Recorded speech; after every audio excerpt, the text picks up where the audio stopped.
This video is brought to you by Rhino Shield. So you've just got your new iPhone 17. First of all, congratulations. Today I'm going to take you through the first 27 things that you should do to get the most out of this phone. Now these tips and tricks will help you find hidden new features, preserve battery health, extend your battery life, and maximize your iPhone 17's performance. But first, I am giving away this brand new iPhone 17 in white. And for a chance to win, be sure to like this video, subscribe to this channel, and subscribe to my second channel, Tech Book by Dion, link in the description. Then comment your favorite feature of the iPhone 17 with your Instagram username and follow me on Instagram at Dion Schuddeboom, where I'll announce the winner on the 31st of October.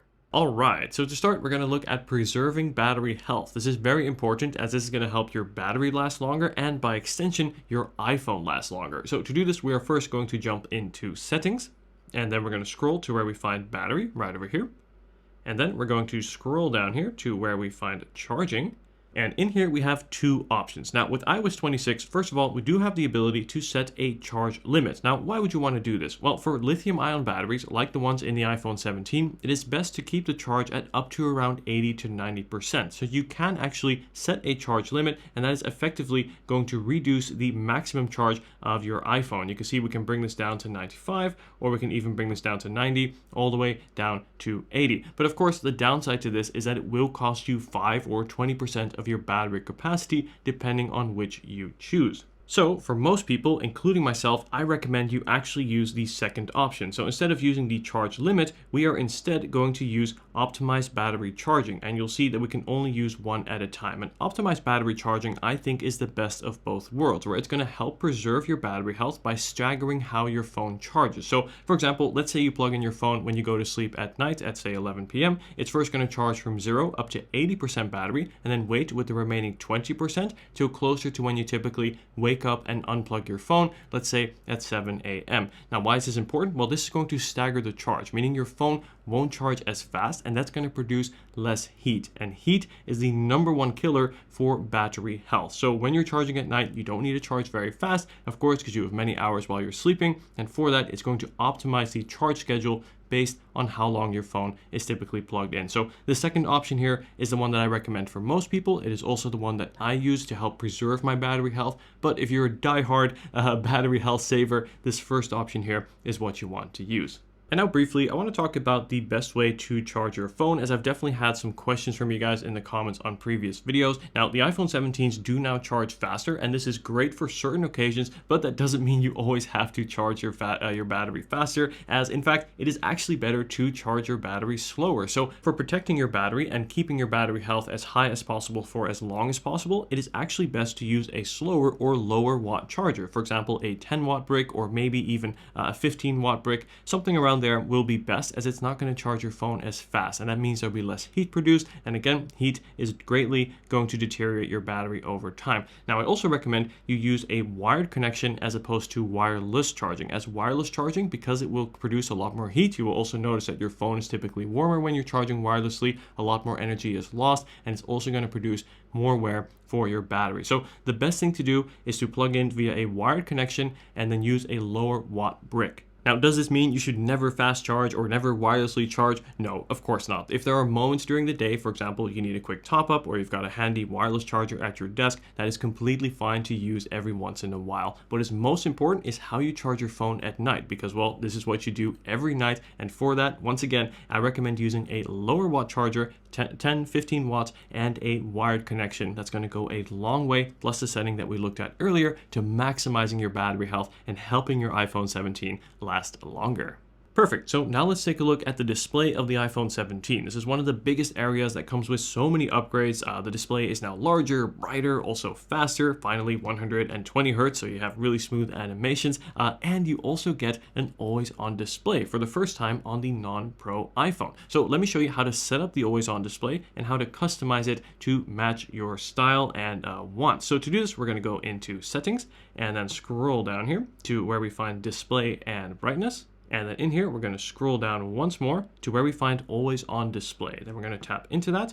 and then you want to turn that on. And here we have various options. So first of all, we can choose to show or hide our wallpaper. If you show the wallpaper, I'll give you a quick preview here. You'll see that we get a very blurred, or rather very dimmed version of our wallpaper, which can be nice if you have, like, say, a picture of a loved one. You also can choose to turn that off. Now, I think in some cases it's nice to have it off because it creates a more minimalistic always on display. As you can see here, it's also going to consume a bit less battery like this, and perhaps not be as distracting when it's on your desk. You have the option here to also blur your photo. This again will make it less distracting, and to choose show or hide your notifications. I think it's great to have notifications on, as it's a great way to kind of monitor your phone without having to unlock it and then get distracted in some other app. So this here is really the setup that I personally use, where I just have the clock and then allow for the notifications as well. Keep it super clean, minimalistic, and again, this setup will use less battery when compared to showing the wallpaper. But of course, if you are very battery life conscious, you can choose to also turn off the always on display entirely, and that there is the bottom option on that list.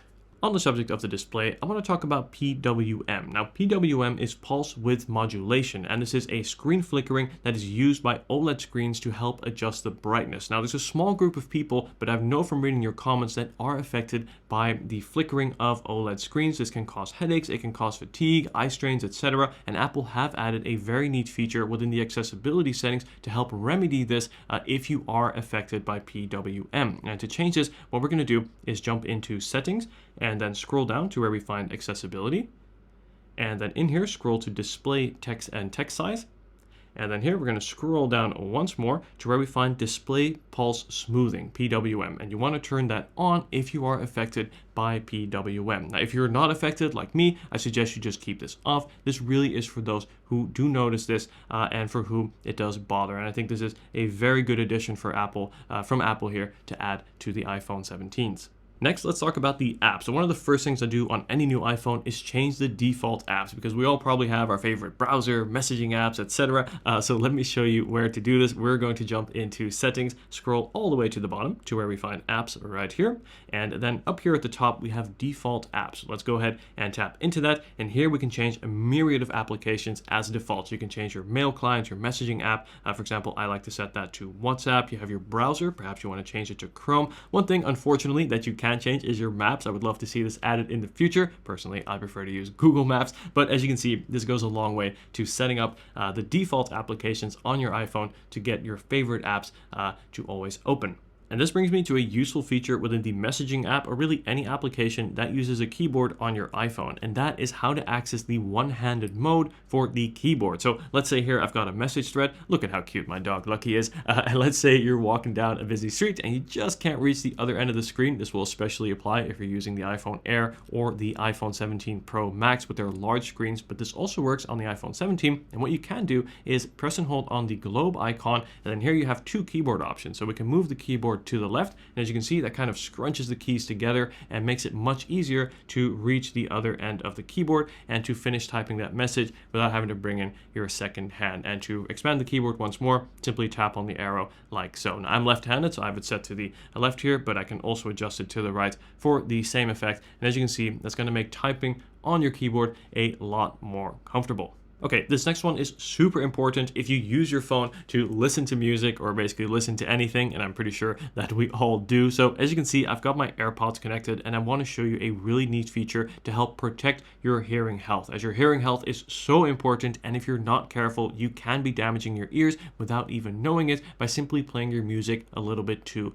loud. Now, Apple have added a really handy tool to show you when your music is too loud. So let me show you how to add this. First, we're going to go into the control center, swipe down from the top right, and then we're going to tap and hold to enter jiggly mode, as Apple call it. You'll see that the icons start to move here, and then we can tap onto add control, and then what we're going to search for is hearing health. So if we tap onto hearing, there it is, hearing right over here. We're going to tap into that control. As you can see, that has now been added. Now let me open up my music and play some songs here. Let's go ahead and play this. We'll turn down the volume slightly.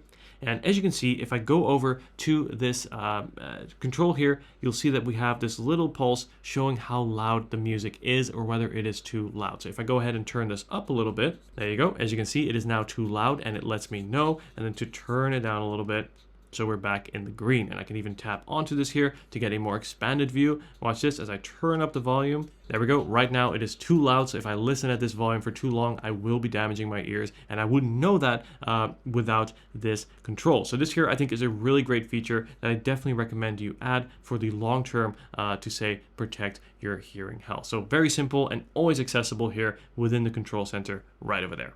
And next, let's jump into the Photos app, where I want to show you a really cool new feature, and that is called 3D mode. Now, basically, you can turn any photo into a 3D photo with one little adjustment. So let's go ahead and open any picture. So here I've got a picture, and we have this new icon here in the top right. That is your 3D spatial effect here, and we can go ahead and tap on that, give it a little second to analyze the scene, and check this out. We now have a 3D photo. So as I move my phone left to right, you'll see the background move and the foreground move separately from that to really create that depth effect. I think this actually does a pretty convincing job if I bring it up close here.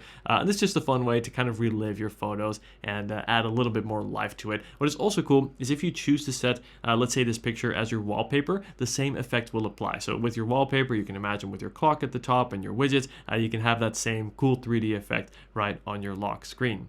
Now, most of this video is software related, but I do have one essential hardware tip. In light of early reports showing the iPhone 17's already scratching, here's how I'm keeping my iPhone shiny and protected. That's where Rhino Shield comes in, providing ultimate protection optimized for the iPhone 17 lineup. Take the new Solid X case, an evolution of the classic Solid suit, redesigned for even stronger protection and a sleeker look, with exterior reinforcements and a new interior with a shield motif and shock diffusion grooves.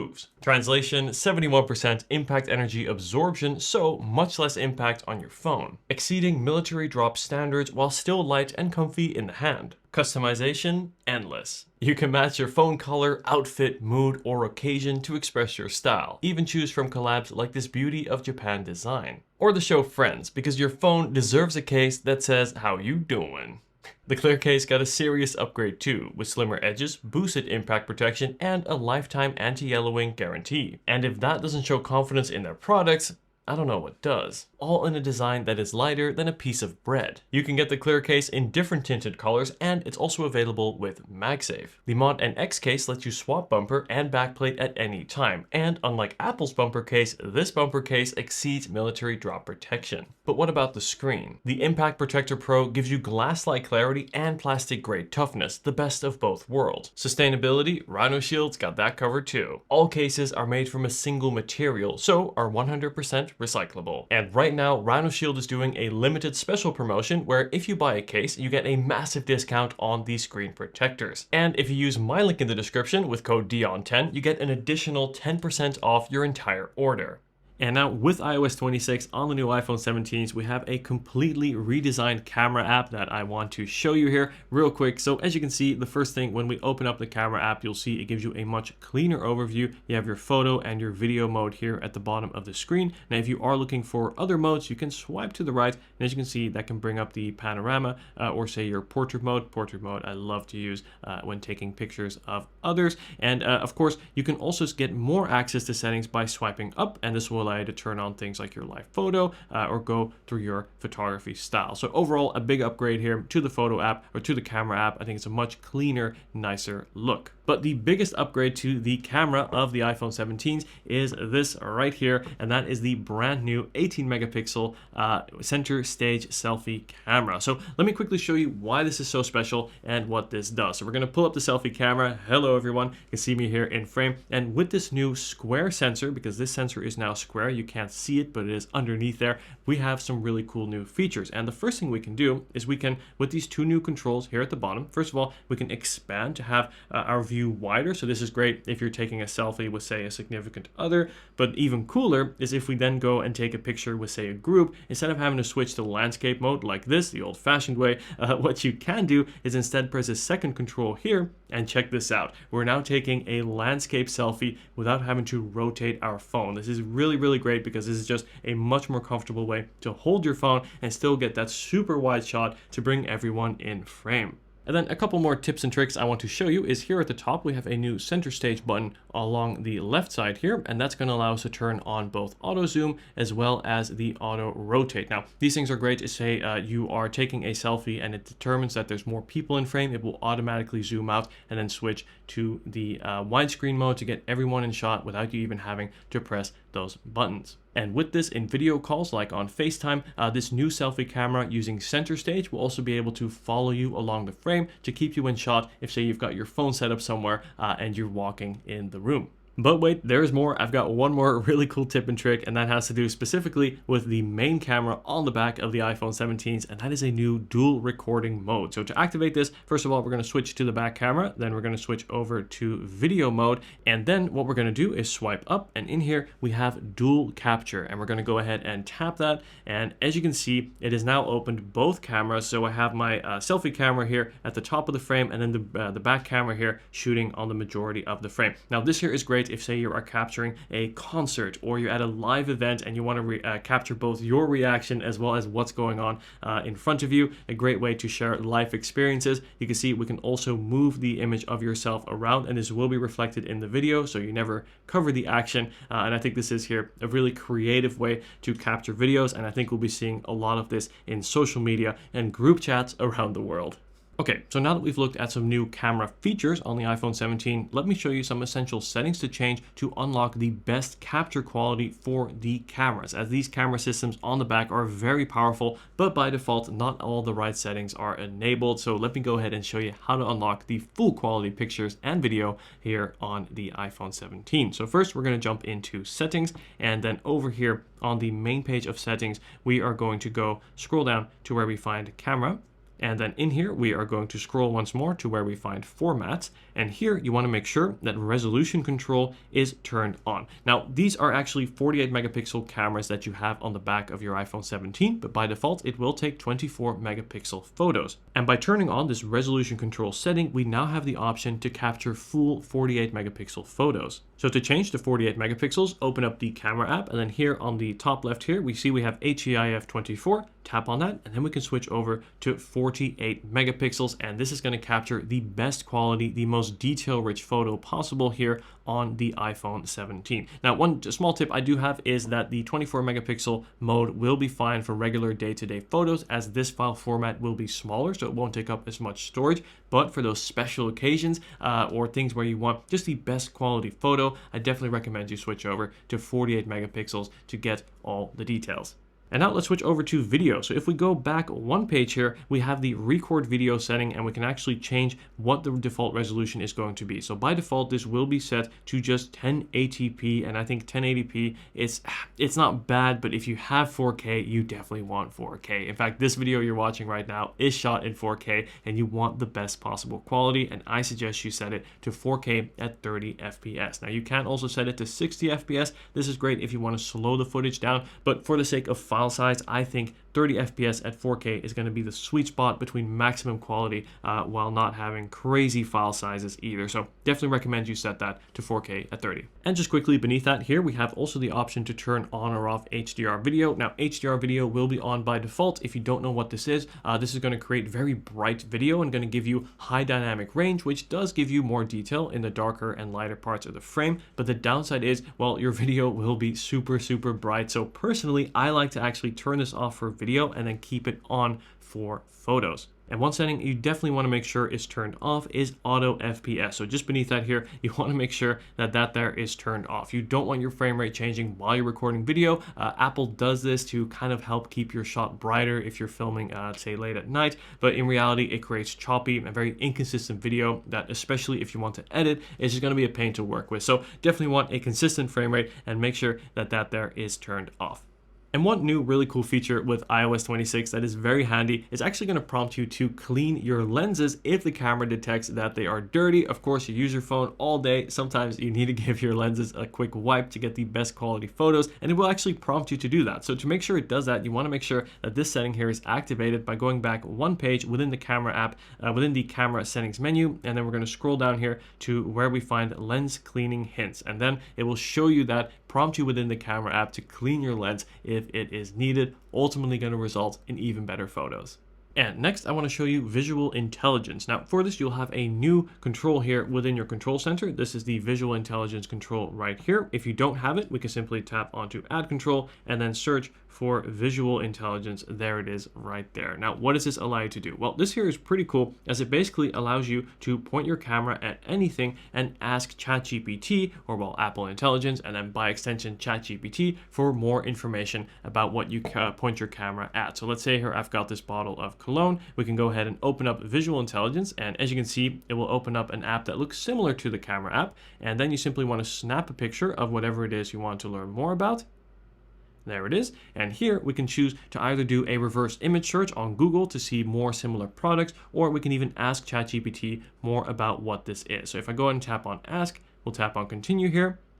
And as you can see, it is now asking ChatGPT to analyze what is on screen. And here it is. It has successfully pulled up the correct bottle of cologne here. And then if I want shopping results, I can go ahead and do a reverse image search. And this here is going to give us results from Google to quickly find this cologne and buy it if we like. So this here is very, very useful for basically anything that you want to point your camera at. This could be a product that you see in store, an ingredient, if you want to learn more about it. And this also works with screenshots. So let's say, for example, here I've got a YouTube video pulled up. I take a screenshot, and as you can see, we have a completely overhauled screenshot menu. And what I can do now is essentially circle anything that's on screen to learn more. So let's say I'm watching this video here and I want to learn more about that game. What I can do is then swipe up here, and it's going to give us results from Google to learn more about the specific game. Or if, say, I want to ask ChatGPT to learn what game this is. So let's see here, asking ChatGPT.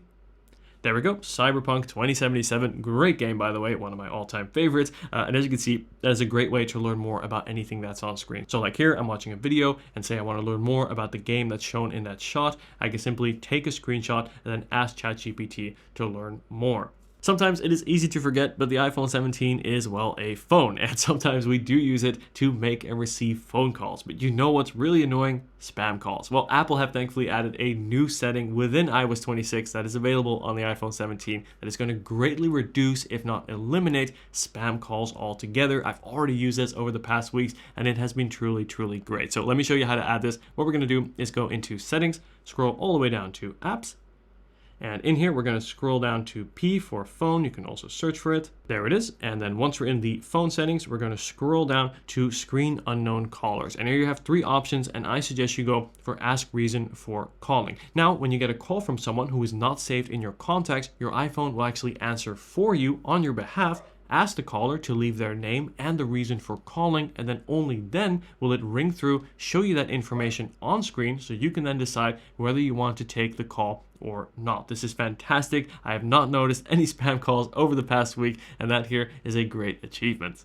And from the phone, let's go back to messages, where there's a couple of cool new features that I want to show you, where first we can actually change the background of an iMessage thread. So what you want to do is pull up a thread with your favorite person, then you want to tap onto their name, and then here we have backgrounds, and here we have a wide range to choose from. So you can choose any photo that's on your phone. You can also choose from a series of colors. You'll see there is a lot of variety to choose from. These also kind of animate. You can even set the colors yourself. But the ones I like most are going to be the variations of the sky. I particularly like this first one here, haze. We can go ahead and tap on the check mark, and as you can see, that has now been applied, and the entire thread will now have this background. Now, this will also carry over to all your other devices as well as the recipient. So this is really fun to kind of customize your chats a little bit more. Other messaging apps have had this for a long time, so it's great to see this in iMessage as well. Speaking of iMessage, you'll see here that I've sent a bunch of photos here to my wife, and you want to make sure that you always send the best quality photos in iMessage. But first, there is a setting that you want to make sure is activated, and to do this, we're going to jump into Settings,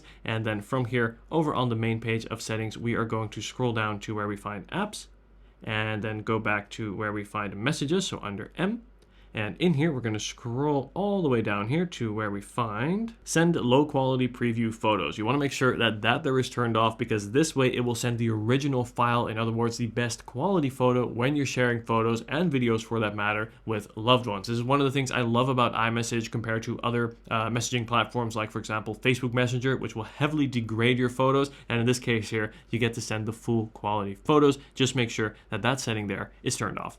And did you know you can also edit and unsend messages within iMessage? So let me give you a quick preview. Let's say I send this message here and I make a mistake. What you can do is tap and hold onto that message, and then we can tap onto edit, where we can then change anything within that message. So let's say instead of 10 minutes, it's going to be 20 minutes. After all, I am still filming this video, and then we can tap on the check mark, and as you can see, that will then send. Now the recipient will be able to see that the message has been edited, but won't be able to see the edit history. Now we can also unsend the message entirely by tap and holding on the message, and then we can tap onto undo send. And as you can see, that message will then disappear from the thread. Now both editing as well as unsending a message can be done for up to 15 minutes after you send the text.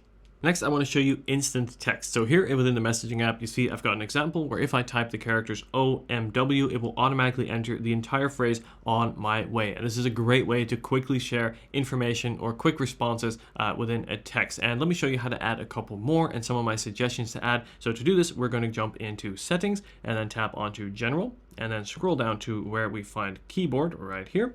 And then you want to tap onto text replacement. And here we can add any more that we like as well. So what we can do is we can go ahead and tap in the phrase. So that could be, for example, your address. It could be an email address, and then the shortcut. So what I have, for example, set up on my personal phone is if I type in 2 @ symbols at the same time, it will automatically enter my full email address. I can also type in home A, that will then enter my home address with 1. So if you add a bunch of these, I think this is a really fantastic way to quickly send details and information, or even have quick responses like here, "on my way," to say friends and family.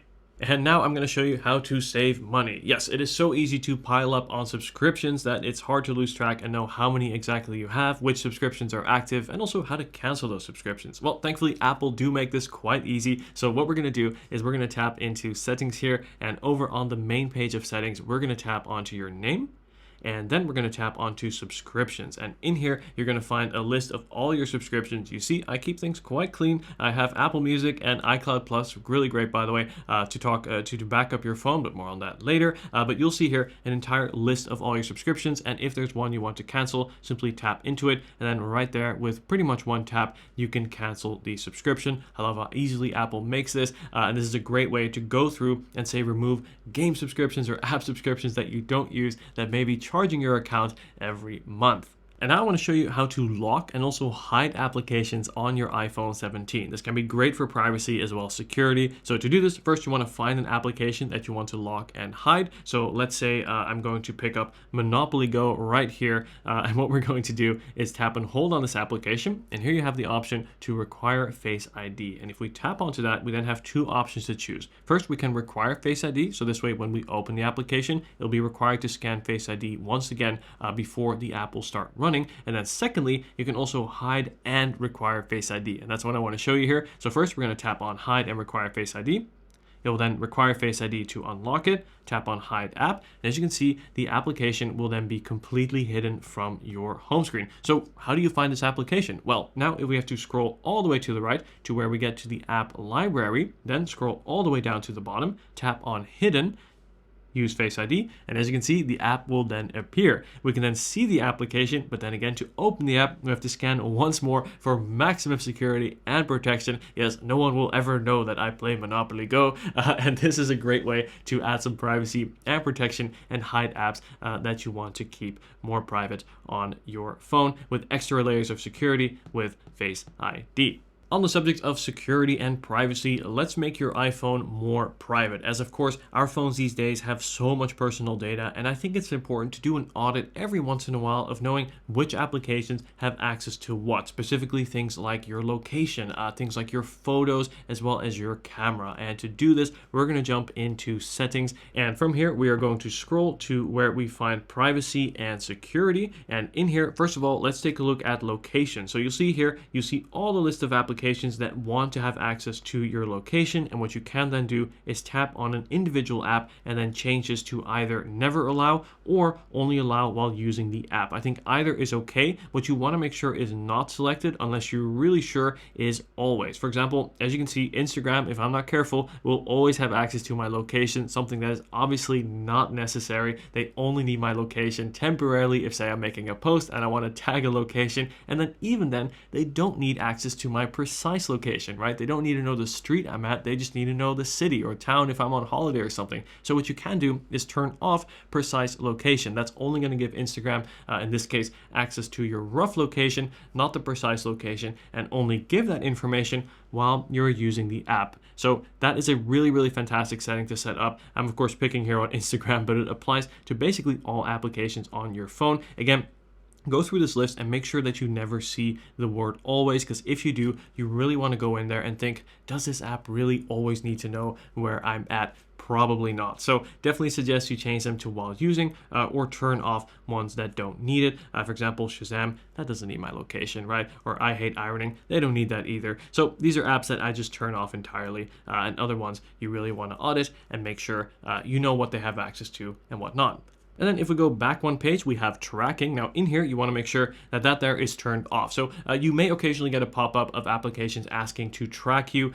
This here is going to disable that pop-up from even showing. This means that apps won't be able to track what you do across your phone within other applications or say web browsers. So really, I see no reason to have this on, and I definitely recommend you turn this off. By the way, this is not just important for privacy, but it can even help you save some battery. And then I'm not going to go through all of these individually, but you can go through all these different parts of your phone to see what apps have access to what. So just to give you one example, if we take a look at photos here, you'll see that we have multiple applications that will request access to my photo library, but you can see that most of them I've set to limited access. So if I tap onto Instagram, for example, you'll see that it only has access to a select number of photos and videos. I can tap to edit that selection instead of my full library of say 5,000 photos. They don't need that, so I can only give it access to say posts that I plan to share. Same thing goes for other apps like eBay, and I can make an exception here like WhatsApp. I will give access to all my photos, but this really comes down to personal preference. But again, it's good to know which apps have access to which data, and I suggest you also go through other ones like your photos, your contacts, your calendars,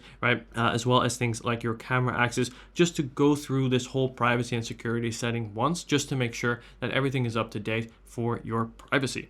And from privacy, let's take a look at some essential security settings. So over here on the main page of settings, we are going to scroll down to where we find Face ID and passcode. Then we'll have to type in our passcode. And here I've just got a couple of quick settings to show you, where first you want to make sure that require attention for Face ID is turned on. Now this means that to unlock your phone, not only does Face ID need to see your face, but you'll also have to actually make eye contact with your phone to unlock. So it kind of adds a second layer of protection. That is something I definitely recommend you turn on. Then beneath that, we also have the option to turn on stolen device protection. This is something I also recommend you turn on. What this is going to do is essentially set a time delay between the ability to change key settings on your phone, like for example, your passcode or your Apple ID password when you are away from home. So let's say, for example, your phone gets lost or gets stolen, and that person then tries to change your Face ID, or sorry, your Apple ID password. They won't be able to do that without that 1 hour security delay, which gives you time to go home and log into iCloud and say remotely lock or wipe the phone. So this is something I definitely recommend you turn on, and only allow this or only enable this when you're away from familiar locations. Of course, at home, if you're the one changing these settings, that is fine. You don't need that delay, but away from home, I definitely recommend you turn that on. Now, probably the most important setting, and I've said this in previous videos, but I'm going to reiterate it here to make sure everyone knows, and that is this section here. Always allow access when locked. Basically, by default, most of these are going to be on, and my suggestion is start by turning all of these off. What this is basically going to determine is what you want your phone to do while it is locked. And I keep my phone locked for a reason, and I don't really want it to do much unless I have access to it, or say my wife, right? Someone who can access my phone. So I start by turning all these off, and the ones that I do turn on are going to be lock screen widgets. That's to see like the temperature, live activities. That's to keep track of my activity rings on my Apple Watch. And the same thing goes here for workout data, but you don't want things like Siri to be on, right? Siri can be used to send messages, control center to change things on your phone. These are things you don't want to be accessible when your phone is locked.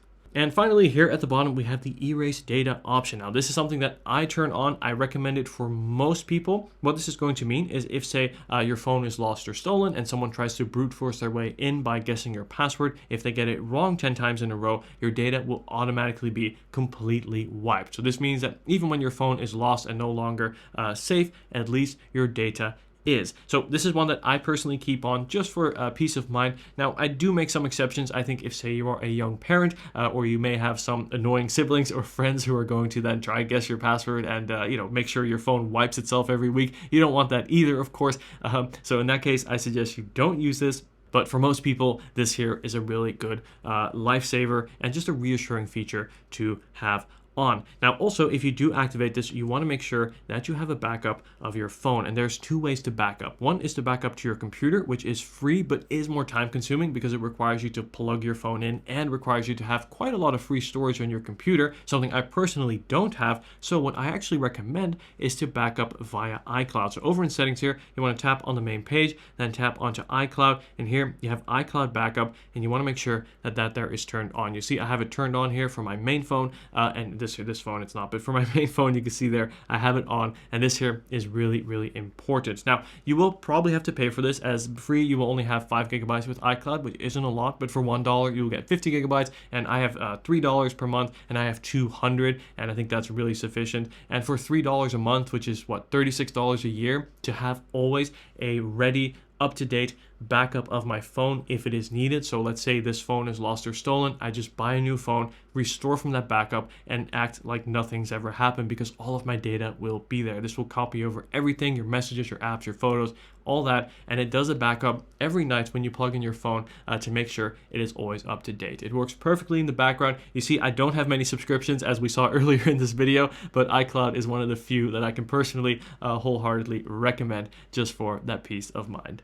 And there you have it. Let me know if you have any questions at all. If you haven't seen it yet, I highly recommend you check out my Apple Watch First Things to Do video as well. And don't forget to protect and add a new look to your iPhone. Head to Rhino Shield with my link in the description and use code Dion10 for 10% off. Thank you so much for watching this video, and I'll see you in the next one. Take care.